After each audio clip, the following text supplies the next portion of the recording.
ఈనాడు nursery LKG UKG విధానం లేదు. English విద్యకు అంత ప్రాధాన్యత లేదు. అందుకే పేదవాళ్ళు ఎంత కష్టపడైనా సర్వం అమ్ముకొనైనా సంపాదించింది మొత్తం కేటాయించైనా తమ పిల్లల్ని ప్రైవేట్ స్కూళ్ళకు పంపించడానికి ప్రయత్నం చేస్తారు. వాళ్ళ ఆలోచన ఒక్కటే, మేము కూలీ నాలి చేసి బతికినాం, ఒక పూట తిన్నా తినకపోయినా ఉపవాసం వండుకొని మా పిల్లల్ని చదివించుకున్నాం. వాడు పెద్ద ఒక డాక్టర్, ఒక లాయర్, ఒక ఇంజనీర్, ఒక ఐఏఎస్ ఐపీఎస్ అయితే మా భవిష్యత్తులు మారుతాయి, మా కళ్ళ ముందే మా పిల్లలు ప్రయోజకులు అవుతారు. డాక్టర్లు లాయర్లు రాణించి పీజీలు పిహెచ్డీలు చేసి తెలంగాణ పునర్నిర్మాణంలో భాగస్వాములు కావాలని వాళ్ళు కలలు కంటున్నారు. మరి అలా తల్లిదండ్రులు కలలు కంటున్నప్పుడు వాళ్ళ కలల్ని సాకారం చేయడానికి ఈ రాష్ట్ర ప్రభుత్వం ప్రయత్నం చేయాల్సిన అవసరం ఉందా లేదా ఒకసారి ఆలోచన చేయండి. అందుకే ఈనాడు ఎవరేమనుకున్నా సరే నర్సరీ నుంచి ఎల్కేజీ యూకేజీతో పాటు 10th తర్వాత 11th and 12th, నర్సరీ నుంచి 12th వరకు ఒక ఎడ్యుకేషన్ సిస్టమ్ ని డెవలప్ చేయాలని నేషనల్ ఎడ్యుకేషన్ పాలసీతో పాటు తెలంగాణ ఎడ్యుకేషన్ పాలసీని తయారు చేసుకుని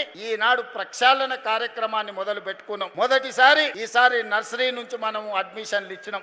ఆ రూట్లలో 1814 మంది పిల్లలకు అడ్మిషన్లు ఇచ్చిన తర్వాత ఇంకా 1500 అప్లికేషన్స్ ఎక్స్ట్రా వచ్చినాయి. వాళ్ళు బయట నో అడ్మిషన్ అని బోర్డు పెట్టిండ్రు. ఇది మా నిబద్ధతకు, మా పాఠశాల ఉపాధ్యాయుల యొక్క పనితనానికి గుర్తింపు. ఇవాళ ప్రతి తెలంగాణ నియోజకవర్గానికి ఒక తెలంగాణ పబ్లిక్ స్కూల్ అందించినాం.